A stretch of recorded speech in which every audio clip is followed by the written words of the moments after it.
का करो भैया मोर घर के किस्सा भारी, मोर बाई हवे कारी तो उठ के देते गारी। मैं का करो जी, मैं का करो भैया मोर घर के किस्सा भारी, मोर बाई हवे कारी तो उठ के देते गारी। मैं का करो जी, सो उठ के पानी भरता गोबर कचरा फेंकता, सो उठ के पानी भरता गोबर कचरा फेंकता। सिर तुम कहा था भैया नोहाई है लबारी। मैं का करूँ जी, का करूँ भैया मोर घर के किस्सा भारी, मोर बाई हवे कारी तो उठ के देते गारी। मैं का करूँ जी, मैं का करूँ भैया मोर घर के किस्सा भारी, मोर बाई हवे कारी तो उठ के देते गारी। मैं का करूँ जी।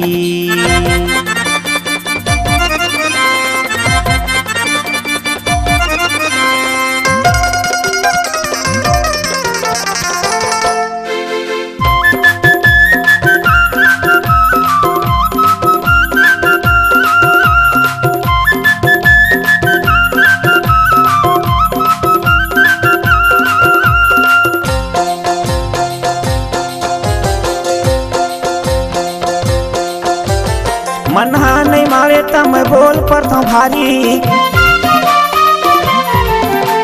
मनहा नहीं मारे त मैं बोल पर भारी। कान में मैं पहने सोना बारी। मैं का करूँ जी, मैं का करूँ भैया मोर घर के किस्सा भारी, मोर बाई हवे कारी तो उठ के देते गारी। मैं का करूँ जी, मैं का करूँ भैया मोर घर के किस्सा भारी, मोर बाई हवे कारी तो उठ के देते गारी। मैं का करूँ जी।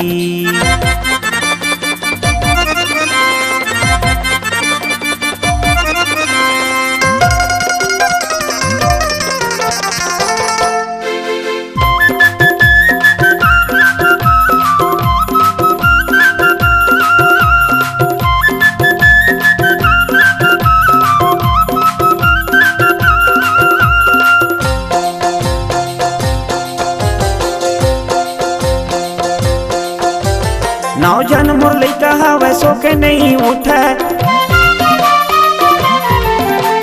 नौजन मोर लइका हवे सो के नहीं उठे। बढ़त हवे महंगाई हो गे है कर लाई। मैं का करूँ जी, मैं का करूँ भैया मोर घर के किस्सा भारी, मोर बाई हवे कारी तो उठ के देते गारी। मैं का करूँ जी, मैं का करूँ भैया मोर घर के किस्सा भारी, मोर बाई हवे कारी तो उठ के देते गारी। मैं का करूँ जी, मैं का करूँ भैया मोर घर के किस्सा भारी, मोर बाई हवे कारी तो उठ के देते गारी। मैं का करूँ जी, मैं का करूँ जी।